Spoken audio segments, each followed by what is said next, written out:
अस्सलाम वालेकुम ख़वातीन व हज़रात, पेश खिदमत है हस्बे हाल। मैं हूँ आपका मेज़बान फरीद रईस।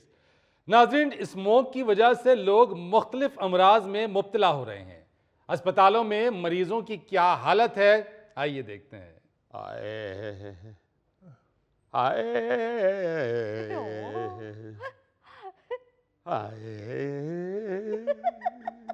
धीमे धीमे क्या हो गया है?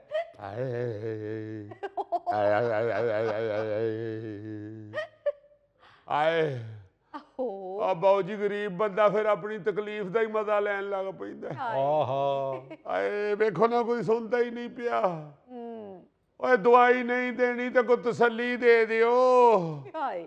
ओ तसल्ली भी नहीं देनी तो कोई मोबाइल का हॉटस्पॉट ही दे दियो। बंदा किसी आरे ते लगे। इनू हॉटस्पॉट दे दियो, मैनू हार्ट एंड सार दा सूप दे दियो। और मैनू शदीद कमजोरी फील हो रही है। मैनू कोई बरीक सुई वाला ताकत दा इंजेक्शन दे दियो। सुई जिन्नी मर्जी बरीक होवे ओ फिर भी तेरे डोले ते मोटी रहनी है। तू किसे मच्छर नाल मुज़ाकरात कर।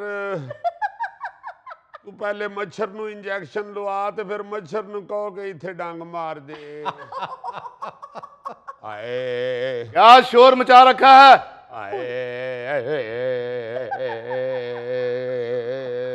इतना नहीं जानते कि ये हॉस्पिटल है? कोई डॉक्टर आराम भी कर रहा होता है। हाली ख्वाब आया ही सी ते विच इन्होंने हाय हाय ते उई उई पाती है। कोई गल नहीं डॉक्टर साहब, तुसी समझो ख्वाब विच कमर्शियल ब्रेक आई है।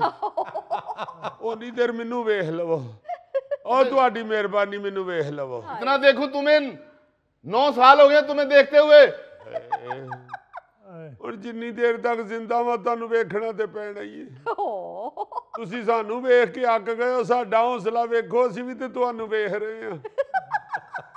धीमे ओ धीमे, ए जितना तुमने तंग कर दिया ना, तुम्हारा मुस्तकिल ही बंदोबस्त करना पड़ेगा। मुझे लगता है डॉक्टर साहब ने साथ प्रॉपर्टी डीलरी का काम भी शुरू कर दिया। हजूर, अगर मुस्तकिल बंदोबस्त करना है तो जरा कमरे खुले खुले होने चाहिए, क्योंकि मैं भी रोज रोज किराए के मकान बदल बदल के थक गया हूँ। मुझे बालकोनी वाला कमरा चाहिए डॉक्टर। ये हॉस्पिटल है, तुम कोई नारायण का गान नहीं आए। माय गॉड, अभी ख्वाब शुरू ही हुआ था तो इन लोगों ने हाय हाय की दुकान खोल ली है। डॉक्टर साहब, रिजल्ट देखिए। ना सलाम ना दुआ, रिजल्ट देखिए। क्या मेरी रिपोर्टों का रिजल्ट आ गया? Okay good. तुम्हारी रिपोर्टों के रिजल्ट की बात नहीं कर रही, मैं अपने मोबाइल के कैमरे की रिजल्ट की बात कर रही हूँ। Very good. इस कैमरे से वीडियो बनाई है, टिकटॉक वायरल हो गई। लेकिन अगर मेरी तस्वीर बनाओगी तो फिर पता चलेगा कि रिजल्ट कैसा है तुम्हारे कैमरे का। बस फिर कैमरा फ्लॉप ही समझो। बल्कि डॉक्टर साहब की फोटो खींची तो शायद कैमरा अंदरों चिट भी फड़ाए। और चिट पे लिखा हो कि सॉरी, मैं जिन्नात की फोटोग्राफी नहीं करता। माय गॉड, तस्वीर बनाता हूँ, तस्वीर नहीं बनती, तस्वीर नहीं बनती। डॉक्टर साहब, मैं घबराहट फील कर रहा हूँ, मेरी तबीयत खराब हो रही है। तो तुम्हें किसने कहा था कि पूछे बगैर एंटीबायोटिक खा लो? मुझे तुम्हारी बेटी ने बताया है। पिछली दफा जब इन्फेक्शन हुई थी तो एंटीबायोटिक से आराम आया था। माय गॉड, अगर तुम लोगों ने पिछली दवाइयों ही पे चलना है तो मैं फिर डॉक्टरी छोड़कर टायरों की दुकान खोल लेता हूँ। डॉक्टर साहब, ये तो पिछले 1.5 हफ्ते से एंटीबायोटिक ले रहे हैं। ओ बेटे घबराओ ना, जितना इनका वजूद है ये 1.5 साल भी लेते रहेंगे, इन्हें कुछ नहीं होगा। माशाल्लाह माशाल्लाह, इनके जरासीम भी इनकी तरह पहलवान होंगे। उन्हें कम से कम 1.5 महीना चाहिए एंटीबायोटिक। मत दो उसको उल्टे सीधे मशवरे। डॉक्टर तुम हो या मैं? अगर तुमने इसको दवाइयां बतानी है तो मैं यहाँ क्या मुर्गी यखनी लगा के बैठा हूँ? वैसे डॉक्टर साहब अगर ला लो तो बिके बहुत। वैसे जुगत अपनी जगह, आइडिया ठीक है। हाय डॉक्टर साहब, मैंने एंटीबायोटिक दवाई छोड़ दी है, फिर मेरा दिल क्यों घबरा रहा है? अब्बू, मुझे लगता है आपने एंटीबायोटिक छोड़ी है, इसी वजह से आपका दिल घबरा रहा है। ओह माय गॉड, अगर मरीजों ने आपस में ही मशवरे करने हैं तो मैं यहाँ क्या कर रहा हूँ? क्या कर रहा हूँ मैं लोगों? वो कहाँ है मेरी पेंसिल? डॉक्टर साहब ये है, हाँ ये पेंसिल। हाय आप घबराए ना, डॉक्टर साहब दवाई लिख रहे हैं। नो नो, दवाई नहीं लिख रहा, मैं रिजाइन लिख रहा हूँ। क्या? हाँ मैं रिजाइन दे रहा हूँ। ना खुदा दा वास्ता जे डॉक्टर साहब मैनू से दवाई दे दो। नो नो, मुझे यहाँ से शिफ्ट हो जाना चाहिए। कहाँ मेरा बैग? मैं शिफ्ट हो रहा हूँ, यहाँ मेरा कोई काम नहीं, मैं जा रहा हूँ, यहाँ बहुत पोल्यूशन है, मैं स्विट्जरलैंड शिफ्ट हो रहा हूँ। हाँ हाँ, मियाँ नवाज शरीफ साहब खुद क्यों अकेले चले गए, मुझे भी साथ ले चलते। क्या वैसे वो पोल्यूशन तो बच गई गए ने ते नाल पोल्यूशन ही ले जाते। ओहो, मैं यहीं रहूंगा। क्यों? अगर मैं चला गया तो मरीज जुगते किसे करेंगे? वैसे वैसे मजाक अपनी जगह पे, लेकिन हमारे मुल्क का ये बहुत बड़ा अलमिया है कि लोग एक दूसरे को दवाइयां तजवीज़ कर रहे हैं। और सबसे बड़ा अलमिया इस बात का है कि जो एंटीबायोटिक्स हैं बगैर नुस्खे के मेडिकल स्टोर से खरीद लेते हैं लोग जाके और खाना शुरू कर देते हैं। हाँ जी बिल्कुल। जबकि पूरी दुनिया में बगैर नुस्खे के एंटीबायोटिक खरीदना और बेचना कानूनन जुर्म है, लेकिन हमारे मुल्क में सब चलता है। बिल्कुल ठीक कहा मिस्टर फरीद। एंटीबायोटिक के बेजा इस्तेमाल से जो दुनिया भर में डेथ हो रही है, उसमें हमारा मुल्क पहली सफ में है। और इसमें आप डॉक्टर हजरात का भी बड़ा अमल दखल है। ओ यू टू ब्रूटस। यस, आप डॉक्टर हजरात बिला जरूरत एंटीबायोटिक लिख कर देते हैं ताकि फार्मास्यूटिकल कंपनियां आप लोगों पे मेहरबान रहे। हाय अपने मसले मसाइल फिर डिस्कस कर लेना, पहले मेरी घबराहट का सोचो। हमारी डिस्कस कर रहे हैं, हम कोई ट्रंप का इलेक्शन नहीं डिस्कस कर रहे। जितनी तुम्हारी हालत खराब है ना, तुम्हारा पूरा इंजन खोलना पड़ेगा। ओहो मैम, आपकी तबीयत ठीक है? जी सर, तबीयत ठीक है, बस गले में थोड़ी सी जलन हो रही है। स्मोक, हर दूसरा बंदा स्मोक से मुतासर है। किसी की बात क्या करूं, मैं खुद बड़ा मुतासर हूं। 6 फुट से मैं नजर नहीं आता स्मोक में। यही तो मेरे मुल्क के मसले मसाइल हैं। डेंगू जाता है तो मलेरिया आ जाता है, मलेरिया जाता है तो डायरिया आ जाता है, आए डायरिया जाता है तो पोलन इन्फेक्शन आ जाती है, वो जाती है तो नमूनिया आ जाता है, नमूनिया जाता है तो वड्डा ताया आ जाता है, वड्डा ताया जाता है तो स्मोक आ जाती है। ऐसे लगता है कि बीमारियों ने अपने अपने महीने मंडे हुए हैं। मच्छर जाते हैं तो पूंड आ जाते हैं, ये किसने कहना है?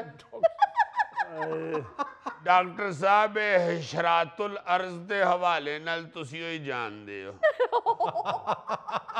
ओहो फरीद, गवर्नमेंट स्मोक कंट्रोल करने के लिए भागदौड़ तो कर रही है, लेकिन लोग कोऑपरेट नहीं कर रहे। क्यों नहीं लगाते मास्क? क्यों नहीं फसलें जलानी बंद करते? बिल्कुल। धुएं वालियां गाड़ियां क्यों नहीं ठीक कराते? क्यों नहीं फैक्ट्री जिससे धुआं निकलता है क्यों नहीं बंद करते? भाई बहुत बुरी हालत है। 7 रोज में लाहौर शहर के 5 बड़े सरकारी अस्पतालों में 20,000 स्मोक से मुतासरा मरीज रिपोर्ट हुए, जबकि लाहौर के मियो अस्पताल में 6,000 से ज्यादा मरीज रिपोर्ट हुए हैं। और लाहौर बदस्तूर दुनिया के आलूदा तरीन शहरों में सरे फहरिस्त है। शहरी इन्फ्लुएंजा और वायरल इन्फेक्शन की वजह से मुतासिर हो रहे हैं। हाय नन्हे मुन्ने बच्चे नमूनिया और चेस्ट इन्फेक्शन का शिकार हो रहे हैं। आहो जी, तो देखें ना, गवर्नमेंट ने कितनी अच्छी प्लानिंग कर तो दी है। ये जितनी भी चीजें हैं, फैक्ट्रियां, कारखाने, ट्रांसपोर्ट, पट्टे, ये बेशक चल रहे हैं, मगर जो सबसे ज्यादा स्मोक छोड़ते हैं स्कूल कॉलेज, वो तो बंद कर दिए हैं। हमारे मोहल्ले में एक कॉलेज है, वो तो बहुत ही धुआं छोड़ रहा है। चूंकि सारे बच्चे जो है ना जी, वो डीजल बच्चे हैं। प्राइमरी स्कूलों में बेशक पेट्रोल बच्चे होते हैं, मगर कॉलेजों में तो अल्लाह माफ करे डीजल स्टूडेंट होते हैं। धीमे फजूल तंज ना करो, और सही तो स्कूल बंद किए ताकि बच्चे तो स्मोक से मुतासर ना हो ना। मेरे भाई, स्मोक जिस सतह पर पहुंच गई है ना, इसके लिए जंग करनी पड़ेगी, मुकम्मल लॉकडाउन करना पड़ेगा।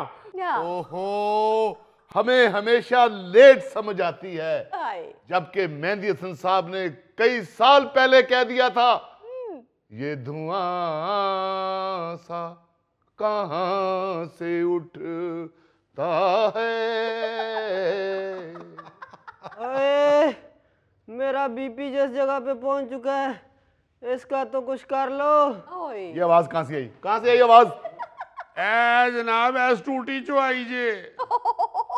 इस मस्कीन का बीपी ते 30-50 ते भी पहुंचे ते रौला पा देंदे, ओ मेरा बीपी शूट कर गया।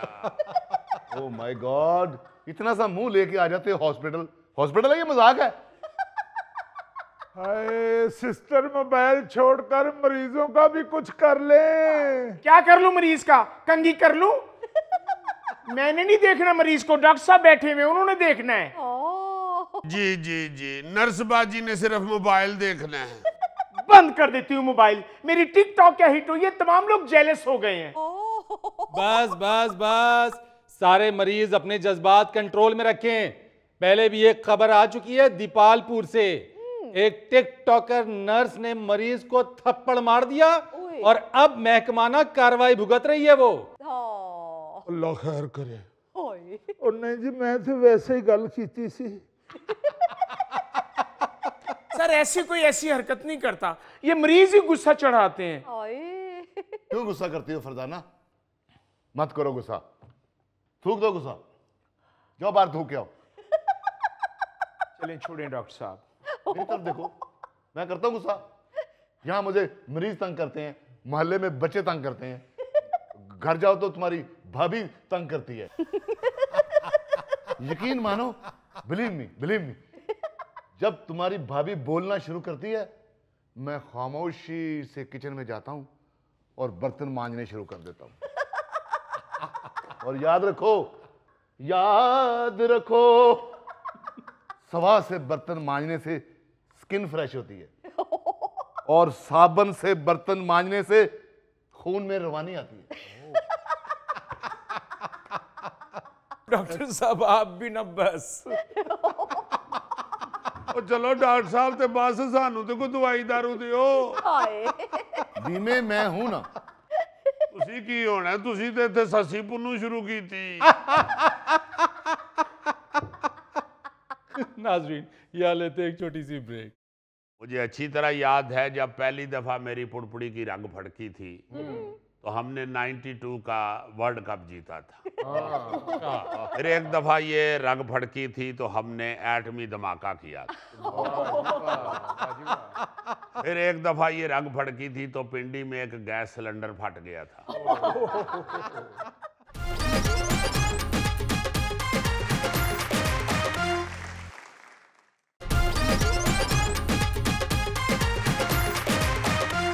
जी शेख साहब, welcome to Hasbe Haal sir. Happy birthday to you,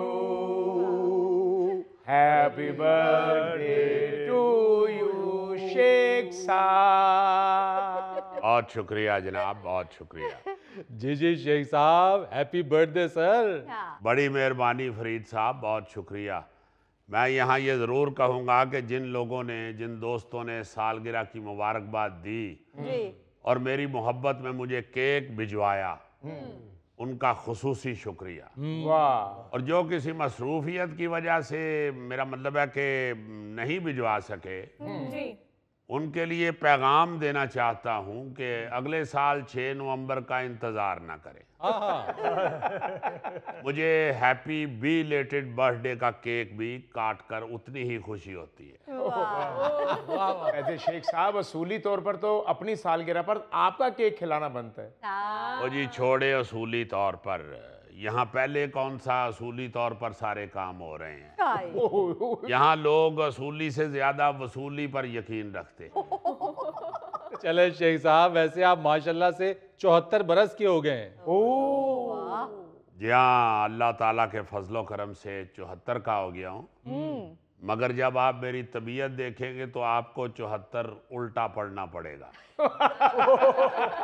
क्या मतलब? क्योंकि मैं इस बात पे यकीन रखता हूँ कि दिल होना चाहिए जवान, हाँ, ते उम्र चकी रखे। वाह जी वाह। शेख साहब, आपकी सब्जी खरीदने वाली वीडियो बड़ी वायरल हुई है। सब्जी वाले ने पैसे लिए थे या छोड़ दिए थे? देखें, ये लोगों की मोहब्बत है कि वो मुझसे पैसे नहीं लेते।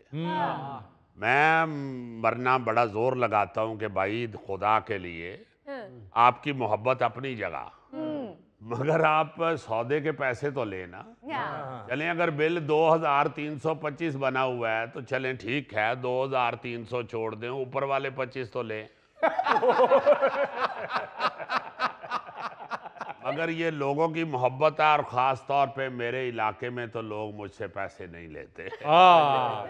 चले शेख साहब, जाने दें इन बातों को, ये तो आपके ज़ाती मामलात हैं। ये बताइए, मुल्की मामलात के बारे में क्या कहेंगे, जिसके आप स्पेशलिस्ट हैं? देखें फरीद, मैं आपको ये बात बताऊं, ये तो मुझे मालूम नहीं है, लेकिन कुछ ना कुछ होने वाला है। कुछ बड़ा होने वाला है। इसीलिए आप देखें, किसी के पाँव का फ्रैक्चर हो गया है, किसी के पेट में दर्द निकल आया है, सब बाहर भाग रहे हैं। और अभी देखना, कोई ये कह के भी जाएगा कि सर मेरे सिर में जुएं पड़ गई हैं, मैं जरा बारीक कंघी खरीदने जा रहा हूँ। कोई ये बहाना भी लगा सकता है कि मुझे खुश्की बहुत हो गई है और जैतून खालस सिर्फ बाहर से ही मिलता है। मगर शेख साहब, वो बड़ा क्या होने वाला है? देखो फरीद, मैं एक पॉलिटिशियन हूँ, गूगल नहीं कि हर सवाल का जवाब दूं। मुझे तो बस इतना पता है कि मेरी पुड़पुड़ी की रग फड़क रही है, और जब जब ये मेरी पुड़पुड़ी की रग फड़की है, कुछ ना कुछ बड़ा हुआ है। मुझे अच्छी तरह याद है, जब पहली दफा मेरी पुड़पुड़ी की रग फड़की थी तो हमने 92 का वर्ल्ड कप जीता था। फिर एक दफा ये रग फड़की थी तो हमने एटमी धमाका किया था। फिर एक दफा ये रग फड़की थी तो पिंडी में एक गैस सिलेंडर फट गया था। अब फिर ये रग फड़क रही है, अब देखें क्या होता है। तो शेख साहब, आप कुछ होने का इंतजार क्यों करते हैं? ये जो आपकी पुड़पुड़ी की रग फड़कती है, इसका इलाज क्यों नहीं कराते? एक साहब, मेरा तो मशवरा है, ये पुड़पुड़ी पे जैतून के तेल की मालिश किया करें। देखें, अभी तो मालिश की जरूरत हुकूमत को है, जिसके अमेरिका के इलेक्शन के बाद पट्टे काफी कमजोर हो गए हैं। हमने क्या मालिश करानी है, हमने तो चिल्ले काटे हैं।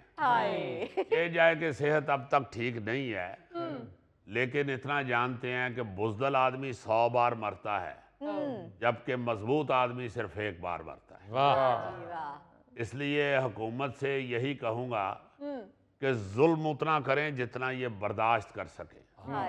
वो क्या किसी शायर ने कहा है फरीद साहब जी, हकीकत जानकर ऐसी हमाकत कौन करता है। वाह, क्या बात है, वाह। हकीकत जानकर ऐसी हमाकत कौन करता है, वाह वाह। भला बेफैज लोगों से मोहब्बत कौन करता है। अरे वाह। बताओ, जिस तजारत में खसारा ही खसारा है, बिना सोचे खसारे की तजारत कौन करता है। वाह वाह वाह, भला बेफैज लोगों से मोहब्बत कौन करता है। और फैज ना मिले तो फिर कैसी मोहब्बत। देखें, आप जहां से फैज याब होना चाह रहे हैं क्या? वो फैज तो कब का माजी हो चुका है। हाय। अब तो हुक्मरानों को ये जान लेना चाहिए कि ये जो गेट नंबर 4 है ये अंदर को भी खुलता है। वाह वाह वाह, ये तो सारा कमाल मिस्त्री था ना जिन्हें गेट बनाया। देखें, कहीं मिस्त्री है, कहीं रेडी वाला है। हाय। चूं चूं का अजीब मुरब्बा बना हुआ है। बल्कि चूं चूं के मुरब्बे को भी छोड़ें फरीद साहब, इस हुकूमत ने चीन जैसे दोस्त को नाराज कर दिया। हाय।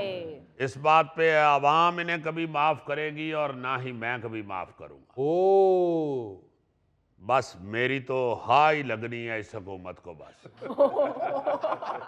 ऐसे शेख साहब, काम तो हुकूमत अच्छे कर रही है, महंगाई में भी थोड़ी कमी वाक़या हुई है। यार क्या काम कर रही है? पीआईए को देख लें, जिस रेट पे ये बेचना चाह रहे हैं वो लगता है पीआईए के पास सेलों से चलने वाले जहाज हैं। ये कुछ होश के नाखुन लें। मैं तो ये कहूंगा कि आप पीआईए को छोड़ें, पहले अपने फ्लैट्स तो बेचें, उससे आप खसारा पूरा करने की कोशिश करें। पीआईए को बाद में देख लें। मगर शेख साहब, पीआईए की निजकारी की बात तो उस वक्त भी होती थी जब आप हुकूमत में थे। मैं वैसे माफी चाहता हूं फरीद साहब, आप जैसा बंदा दिल्ली में डांग पे बांसुरियां लगा के बेच रहा होता। यार मैं तो बात कर रहा हूँ, आप नाराज हो जाते हैं। आप बात मौजूदा करें ना, आप माजी में क्यों फौरन चले जाते हैं? इस तरह आप माजी को भूलना शुरू करेंगे तो फिर तो बहुत सारी चीजें निकल आएंगी। हाय। ओ हुजूर, मैंने तो सिर्फ याद कराया है आपको। ओ भाई, क्या फायदा गड़े मुर्दे उखाड़ने का? शेख साहब, कई मर्तबा गड़े मुर्दे खुद ब खुद उखड़ जाते हैं। पीछे बारिशें नहीं हुई थी, हमारे कब्रिस्तान में एक कब्र से मुर्दा खुद ब खुद ही बाहर आ गया था। नहीं गोगा जी, मुर्दा ऐसे ही नहीं बाहर आया होगा, आपने उसकी कब्र पे पड़े हुए दियों में से तेल पी लिया होगा या उस कब्र पर फेंकी हुई दाल इकट्ठी कर ली होगी। ऐसे कौन आराम से लेटा हुआ बाहर आता है? हाय। ओ गोगे, शेख साहब मुहावरतन गड़े मुर्दे उखाड़ना कह रहे हैं। फरीद साहब, ये मुहावरे को असली समझ लेता है। अच्छा। ये गोगा एक दफा अपने सेन में तेल गिरा के हाँ। तो कहता बुलाओ राधा को यहाँ आके नाचे। फिर मोहल्ले के एक सियाने बंदे ने गोगे को समझाया कि भाई वो 9 मन तेल फेंके तो फिर नाचती है। गोगा तो एक दफा दांतों वाले डॉक्टर को जाके कहता है, भाई मेरे खाने के दांत और दिखाने के दांत एक कर दो। और यार, मैं तो बच्चों का सिलेबस आसान करने के लिए कहा था। उनको याद करना पड़ता है, हाथी के दांत दिखाने के और खाने के और। ओ भाई, शेख साहब से मुझे भी कुछ बात करने दो। अच्छा शेख साहब, ये आईनी तरमीम के हवाले से क्या कहेंगे? क्या कहना है बस फरीद साहब, मौलाना फजलुर रहमान ने आईनी तरमीम का जनाजा निकाल दिया। मगर मैं समझता हूं कि ये जो 26वीं आईनी तरमीम है ये हुक्मरानों के गले पड़ जाएगी, और मैं इनसे कहूंगा कि ये 27वीं तरमीम के ख्वाब देखना छोड़ दे। अच्छा। वरना उसके खिलाफ मौलाना फजलुर रहमान कॉल देंगे, हाँ। और अगर मौलाना ने कॉल दी तो हुक्मरानों को लग पता जाए।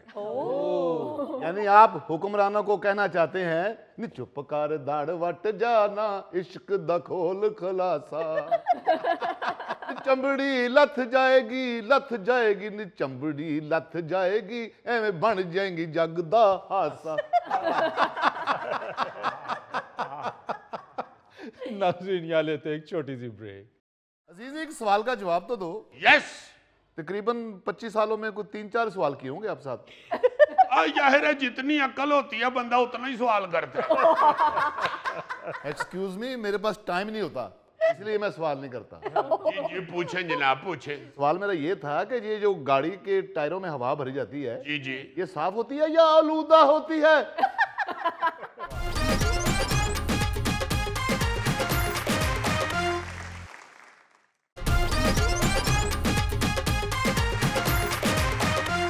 नाजरीन, दिलचस्प और हैरानकुन खबर के लिए चलेंगे अजीजी की तरफ। नायरीन, कई साल पहले किसी दानिश्वर शायर ने कहा था, शिकवा न कर गिला न कर, ये दुनिया है प्यारे यहाँ गम के मारे तड़पते रहे, शिकवा न कर, गिला न कर। कौन सी खबर है जिसमें शिकवा और गिला ना करने के बारे में शायर कह रहा है? कुछ अर्सा पहले से ये काम शुरू हुआ है कि जब भी महंगाई होती है ना, तो मेरी तरह के आईजी टाइप लोग बेचारे जल भुन के ये फिक्रा कहते हैं एक दौर आएगा इन्होंने सांस भी बेचना शुरू कर देने। हम जो सांस लेते हैं इन्होंने हमसे उनके भी पैसे लेने शुरू कर देने। बिल्कुल। तो आप ये सुन के हैरान होंगे कि वाकई अब सांस बिकने शुरू हो गए। जी हाँ, न्यूज जेम्स बॉन्ड 0092 जो खबर लेके आया है उसमें यही कुछ पाया जाता है। अजीजी सांस ना बेच, खुद ही में नाम पैदा कर। अजीजी नहीं बेच रहा, जो कंपनी बेच रही है उसका बताता हूँ आपको। देखो जरा खबर है जी। इटली की खूबसूरत झील कोमो की ताजा हवा के कैन सियाहों को फरोख्त के लिए पेश कर दिए गए। सियाह यहाँ की ताजा हवा सिर्फ 9.99 यूरो तकरीबन 3000 पाकिस्तानी रुपए में खरीद कर साथ ले जा सकते हैं। कंपनी के मुताबिक हर कैन में कोमो झील की 400 मिलीलीटर 100% असली और खालिस हवा मौजूद होगी। वैसे तो दुनिया में हर इलाके में सांस लेने के लिए हवा मुफ्त मिलती है, मगर जितनी पोल्यूशन, स्मोक और आबो हवा आलूदा होती जा रही है, अब मुझे लगता है कि ताजा और फ्रेश और साफ सुथरी हवा से सांस लेने के लिए अब आपको खरीदनी ही पड़ेगी हवा। सही कह रहे हो, बिल्कुल सही, लग ऐसा ही रहा है। वैसे तो ऑक्सीजन के सिलेंडर बड़ी देर से अस्पतालों में इस्तेमाल होते हैं, लेकिन सांस लेने के लिए फ्रेश हवा जो है ना जी, वो मार्केट में बिकने के लिए जो आई थी, वो सबसे पहला वाकया 2003 में रूस में पेश आया था। अच्छा। जब लोगों को साइबेरिया, सेंट पीटरबर्ग और दूसरे इलाकों की हवा के डब्बे मार्केट में नजर आने शुरू हुए थे। मजाक मजाक में फिर ये कारोबार ही बन गया। इसके बाद 2015 में जब चीन में स्मोग शुरू हुई थी, तो उस वक्त बीजिंग में ताजा और साफ हवा की बाकायदा बोतलें बिकना शुरू हो गई थी, जो एक कैनेडियन कंपनी ने बनाई थी। वाह जी वाह। और आप ये सुन के हैरान होंगे कि ये बोतलें इनहेलर और एयर फ्रेशनर की तरह पैक होती थी। कनाडा की कंपनी ने 5000 बोतलों का पहला ऑर्डर लिया, तो उनके वहमो गुमान में भी नहीं था कि चंद सालों में ये कारोबार लाखों बोतलें माहाना तक पहुंच जाएगा। ये बोतलें इस यकीन दहानी के साथ मार्केट में पेश की गई थी कि इनमें 100% खालिस और साफ हवा है। अब तो दुनिया भर की मार्केटों में दर्जनों कंपनियां मुख्तलिफ इलाकों की हवा बेच रही हैं। जैसे कनाडा की कंपनी बैंफ के पहाड़ी सिलसिले की हवा का दावा भी करती है। आपको पता है वेयर इज बैंफ? नो। आप जब सास्काटून से बाई रोड जाती है ना जी, कैलगरी की तरफ, और उससे आगे आप वैनकूवर की तरफ, जब आप सास्काटून से जाती हैं कैलगरी की तरफ, रास्ते में बैंफ आता है। आपका ये वहां गया हुआ है। अच्छा। हाय हाय हाय हाय, क्या इलाका है ईमान से। मैं तो उधर काफी देर खलो के बड़े बड़े साल लेता रहा हूं, बल्कि मैंने मुंह में भी काफी वाह भर ली थी। अब ये बताओ ना, वरना पैसे आप पर लग जाएंगे। नहीं सीरियसली, मैंने कहा इतनी महंगी हवा है इधर की, तो मुझे मुफ्त मिल रही है, तो एडाड़ा मुंह मेरा किस दिन काम आना है। फिर मैंने 3 को गैलन हवा मुंह में भर ली। गैलन? हाँ, वो मैं फिर 2-3 हफ्ते इस्तेमाल करता रहा। यानी कैनेडियन कंपनी जो है, ये बैंफ की पहाड़ी सिलसिले की हवा बेचने का दावा करती है। अच्छा। एक इंडियन कंपनी है वो हिमालय की हवा बेचने का दावा कर रही है। और ये जो इटली की कंपनी है इसने कोमो झील जैसे पुरफजा मुकाम की हवा बेचना शुरू कर दी है। मगर न्यूज जेम्स बॉन्ड 0092 जो परेशान है वो इस बात पे है कि अगर पाकिस्तान में भी हवा बिकना शुरू हो गई तो हमारे यहाँ तो बड़ी हंसी आया करेगी। हाँ, ये बात। हाँ जी चौंका इंच ये ट्रैफिक सिग्नल पे खड़े होके वाइयां लगन रही मरी दी हवा मरी दी हवा मरी दी हवा नारायण का गांधी हवाए नारायण का गांधी हवाए नारायण का गांधी हवाए ना लेना ये नारायण का गांधी हवा नहीं जे इन्हें पिंडी पट्टियां तो भरी जे वा भाई जी तुम लिफाफा फड़ो साह लैके देख लवो बड़ा अजीब मंजर होगा। सिनेमा के अंदर ये जो लाल पीली खट्टी बोतलें बिकती हैं उसकी जगह साथ बलगर के कहेंगे भाई जी वाह भी लेनी है। अंदर सिनेमा के लोग सिगरेट बड़े पींदे ना लै जाओ 2 बोतल बड़ा दूर से 5 रुपये दी लाओ इधर बोलो बच्चिया ने कहना अबू ना लेना वो देखें बोतल में मक्खी भी है। उधर लड़ाई शुरू हो जानी है तू पुन के भाड़ ही भरदा कोई तो 5 रुपये रेट रखिया तो मक्खी वाली वाह बेचन डे जदों भी इतने फिल्म वेखण आए हैं तेरे लोग कभी ठंडी वाह नहीं आई।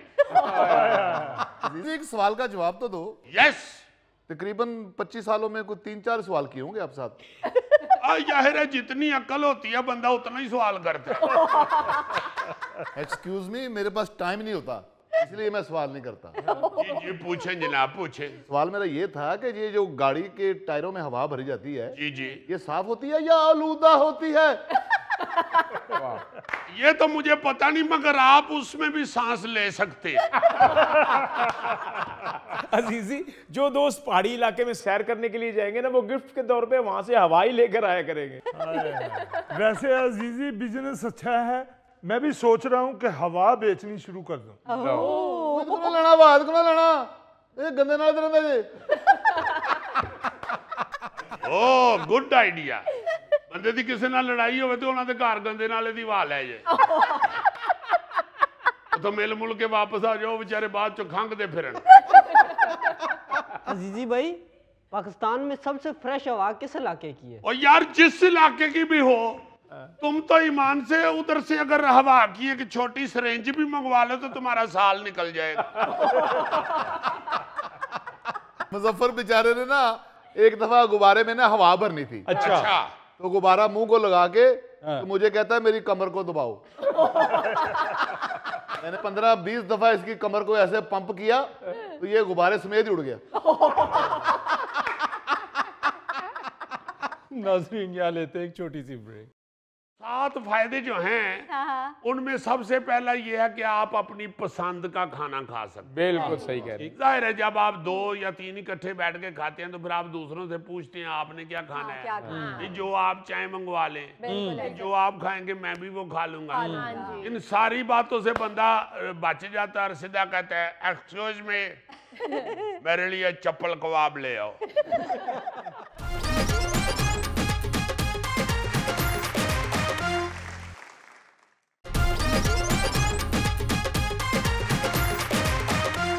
अच्छा जी आजकल मुख्तलिफ ममालिक में एक इस्तिलाह चल रही है सोलो डाइनिंग।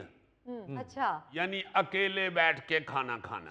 अच्छा जैसे सोलो गीत नहीं गाता गुलूकार हाँ जी हाँ भाई जी जी मेरा सोलो गीत आज गल्ला तोड़ दिए मुटियारे ये भी सोलो ही है।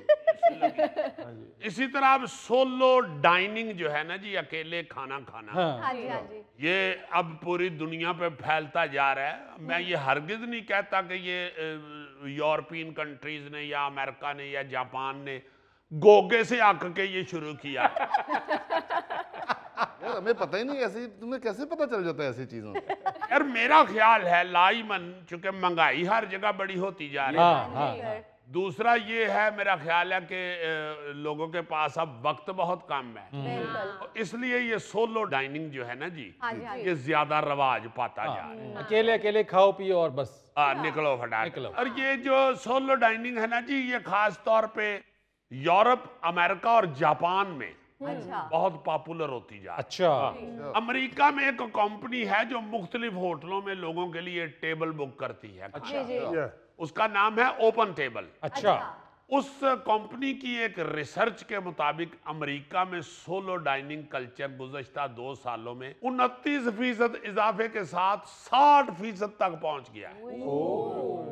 हम ये सुनते थे कि हाँ जी। अमेरिका वाले जो है ना जी वो अकेले ही खाते हैं, जिसे हम हाँ जी। यहाँ भी कहते थे जी अमेरिकन सिस्टम, हाँ जी। अपने अपने पैसे दियो। हाँ ये तो था ही, जी जी मगर अब अपने अपने पैसे छो, अपना अपने होटल पे जाओ। खाओ अपने अपने टेबल थे। हाँ, कट्ठे जाते भी नहीं।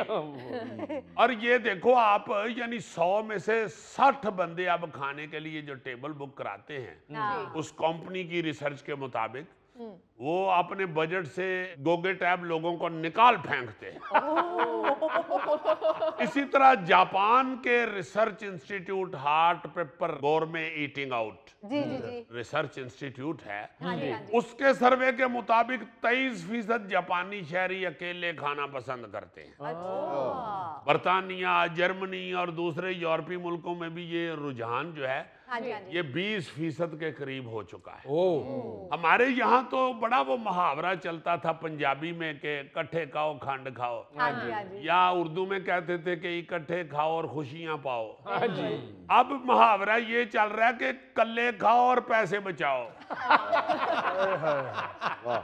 और खाना भी बचाओ। ओके, खाना भी बचाओ। अकेले खाने से बरकत नहीं आती। हाँ जी, बरकत नहीं आती, सारा खाना गोगे के पेट में आ जाता है। अच्छा, शुरू में इन ममालिक में भी जिनका मैं जिक्र कर रहा हूँ, अमेरिका, यूरोप, ये वो जापान जापान, हाँ जी हाँ जी इन मुल्कों में भी अकेले बैठ के खाने को बुरा समझा जाता था। अच्छा लेकिन आहिस्ता आहिस्ता आहिस्ता आहिस्ता अब लोग की कल्ला खाना शुरू हो गए हैं, सोलो डाइनिंग। और जो रेस्टोरेंट हैं वो भी इसी तरह की ऑफर्स देने शुरू हो गए हैं, जिसमें अकेले खाने वालों की दिलचस्पी बढ़ती जा रही है। अच्छा, अब बीबीसी की एक रिसर्चर हैं शैला ढिल्लन, जी उन्होंने अकेले बैठकर खाना खाने के 8 फायदे बता दिए, अच्छा जिनमें से 7 तो सीधे सीधे एक हिसाब से गोगे से बचने के फायदे आई एम सॉरी गोगे। अच्छा, उन 7 फायदे जो हैं हाँ उनमें सबसे पहला ये है कि आप अपनी पसंद का खाना खा सकते बिल्कुल सही कह रहे हैं। जाहिर है जब आप 2 या 3 इकट्ठे बैठ के खाते हैं तो फिर आप दूसरों से पूछते हैं आपने क्या खाना है, क्या खाना नहीं, जो आप चाय मंगवा लें, बिल्कुल जो आप खाएंगे मैं भी वो खा लूंगा। हाँ जी इन सारी बातों से बंदा बच जाता है और सीधा कहता है एक्सक्यूज मी, मेरे लिए चप्पल कबाब ले आओ। चप्पल कबाब। अजीजी, अब तो अकेले खा रहे थे, आप तो अपनी पसंद की चीज मंगवा लें। जब मैं जहां से खा रहा हूं ना, तुम्हें पता चल जाए ना इधर एक चप्पल कबाब कितने का मिलता है, तुम चप्पल उतार के दौड़ जाओ। अच्छा, दूसरा फायदा उन्होंने बताया कि आप बगैर किसी तकल्लुफ के अपना पेट भर सकते हैं। बिल्कुल तीसरा फायदा बताया जी, खाना किसी के साथ बांटना नहीं पड़ता। हाँ ये जी। बात। चौथा फायदा उन्होंने कहा है, जब दिल चाहे तब खा सकते हैं और जहां चाहे वहां से खा सकते हैं। वाह जी वाह जी वाह। पांचवा फायदा वो कहती हैं कि बगैर किसी अफरा तफरी के आराम से अपनी नॉर्मल रफ्तार से खाना खा सकते हैं। बिल्कुल सही। आपको ये नहीं होता कि फटाफट खाइए तो निकलिए। हाँ अच्छा, छठा फायदा वो बताती हैं कि तसल्ली से आप जायके का लुत्फ उठाते हैं, वाह। यानी मजे ले लेके खा सकते हैं। हाँ खाने के साथ माहौल का मजा भी ले सकते हैं। हाँ जी अपनी गल्लां च ही नहीं लगे रहंदे, हाँ। इधर उधर भी वेंदे हो और परे भी वेंदे हो। इस होटल च चिड़ियां भी होंदी सॉरी, ये तो मुजफ्फर है। अच्छा, 7वां जो फायदा है वो दूसरों की बुरी आदतों से जो परेशानी होती है जी जी वो नहीं उठाना पड़ता। मसलन कुछ लोग जो हैं वो पचाक पचाक की आवाजें निकालते हैं खाते हाँ हैं। जी आपको लगता है कि शायद टेबल पे साथ कोई जानवर भी बैठा हुआ है या उनके हाथ सालन से भर जाते हैं, हाय। फड़ोच फड़ोच कर रहे होते हैं। हाँ अकेले खाते वक्त आपको ऐसे किसी तजुर्बे से नहीं गुजरना पड़ता। ये बात। जी, आप सही। अपनी मर्जी से अपनी तबीयत से खा लेते हैं। बिल्कुल सही। अच्छा, 8वां फायदा जो वो कहती हैं, अच्छा डाइटिंग करना आसान हो जाता है। अच्छा अब देखिए ना जरा, सिर्फ एक फायदा है जो गोगे की वजह से हो सकता है। यानी आप इस फिक्र में होते हैं कि किधरे सारा हो ही ना खा जावे, फटाफट मैं भी खाना। आप इसी चक्कर में ये आधा खा लेते हैं। हाँ। या दूसरा कहीं दे यार और खाना की करन डे है। तो डाइटिंग करना आसान हो जाता है जब आप अकेले बैठे होते हैं। हाँ जी अच्छा सही। गोगे, तुमने जिंदगी में कभी कहा कि बस मेरा पेट भर गया है? हाँ, एक मर्तबा वलीमे के बाद मुझे याद आया कि मैं ससुराल गया था, तो उस वक्त मैंने कहा था कि मेरा पेट भर गया, क्योंकि सारी डिशें ससुराल वाले मेरे आगे ही रख रहे थे रात को। ओहो, ससुराल वालों ने वो मंजर देखकर दोबारा ये जरूरत नहीं की होगी। अच्छा, जहाँ पे ये फायदे मैंने बताए हैं प्रोफेसर साहबा के बताए हुए, जी वहाँ पे डेफिनेट नुकसान भी है। बिल्कुल। ये सोलो डाइनिंग का नुकसान क्या है, इस हवाले से पेंसिल्वेनिया यूनिवर्सिटी के एक प्रोफेसर हैं जी एन्ना मटेला, उनका कहना है कि इस कल्चर ने लोगों के एक दूसरे से मिलने जुलने का रुझान कम कर दिया। हाँ जी बिल्कुल। University of Washington school of medicine में की गई एक तहकीक जो है, जी उसके मुताबिक ये बात सामने आई है कि किसी शख्स का अकेले खाना खाना दिमागी सेहत को भी मुतासर कर सकता है। अच्छा। उसे डिप्रेशन का खतरा भी बढ़ सकता है। इसके अलावा एक और बात भी सामने आई है कि बड़ी उम्र की खवातीन का अकेले खाना खाना इनके लिए दिल की बीमारी का खतरा बढ़ा सकता है। और एक रिसर्च में ये बात भी सामने आई है कि अकेले खाना खाना कई लोगों के लिए बड़ा मुश्किल है। हाँ, उसका एक वाकया है एक जगह लिखा हुआ कि दुबई पुलिस को एक दफा किसी बुजुर्ग की कॉल मौसूल हुई, अच्छा, कि मैं घर में अकेला हूँ, मेरे लिए खाना खाना बड़ा मुश्किल हो रहा है। फिर वो पुलिस वाले उसके घर गए और उन्होंने जाके फिर उसके साथ बैठ के खाना खाया। अल्लाह दा शुक्र है दुबई दी पुलिस सी। ਇਹੋ ਹੀ ਫੋਨ ਅਗਰ ਸਾਡੀ ਪਾਕਿਸਤਾਨੀ ਪੁਲਿਸ ਨੂੰ ਆਇਆ ਹੁੰਦਾ ਤਾਂ ਬੰਦੇ ਨੇ ਅਖੀਰ ਤੇ ਰੋਣ ਡਿਆ ਹੋਣਾ ਸੀ, ਹੁਣ ਮੈਂ ਕੀ ਖਾਵਾਂ। ਥੋੜਾ ਜਿਹਾ ਤੇ ਮੈਂ ਗਾਣਾ ਸੀ ਹਲੇ। ਅਗਲੇ ਦਿਨ ਉਸ ਭਾਈ ਨੇ ਬੂਆ ਖੋਲ ਕੇ ਕਹਿਣਾ ਸੀ, ਤੁਸੀਂ ਫੇਰ ਆ ਗਏ ਹੋ, ਅੱਜ ਤੇ ਮੈਂ ਫੋਨ ਹੀ ਨਹੀਂ ਕੀਤਾ। ਜਾਓ ਤੁਹਾਡੀ ਖੈਰ ਹੋਵੇ, ਮੈਂ ਇੱਕ ਚੁੜੇਲ ਸੱਦ ਲਈਏ, ਨਿਕਲ ਜਾਓ ਇੱਥੋਂ। ਕਿਸੇ ਜਿੰਨ ਨਾਲ ਬਹਿ ਕੇ ਖਾ ਲਾਂਗਾ, ਅੱਜ ਤੋਂ ਬਾਅਦ ਤੁਹਾਨੂੰ ਫੋਨ ਨਹੀਂ ਕਰਾਂਗਾ। अच्छा जी, होया की ये? ਉਹ ਮੈਂ ਬੁਲਾਇਆ ਆ ਕੇ ਮੇਰੇ ਨਾਲ ਬਹਿ ਕੇ ਰੋਟੀ ਖਾਓ, ਤੇ ਮੈਨੂੰ ਹੱਥ ਕੜੀ ਲਾ ਕੇ ਪਰਾਂ ਬਾਤ ਲੈ ਤੇ ਸਾਰੀ ਆਪ ਖਾ ਗਏ। ਉੱਥੋਂ ਕਹਿੰਦਾ ਰਿਹਾ ਭਾਈ ਜੀ ਮੈਂ ਕੀਤਾ ਕੀ ਹੈ, ਕਹਿੰਦੇ ਨੇ ਤੂੰ ਫੋਨ ਨਹੀਂ ਕੀਤਾ। नाज़रीन, ये था आज का हस्बे हाल। अपने मेज़बान फरीद रईस को इजाज़त दीजिए, कल आपसे फिर मुलाकात करेंगे इंशाअल्लाह। तब तक के लिए अल्लाह हाफिज़।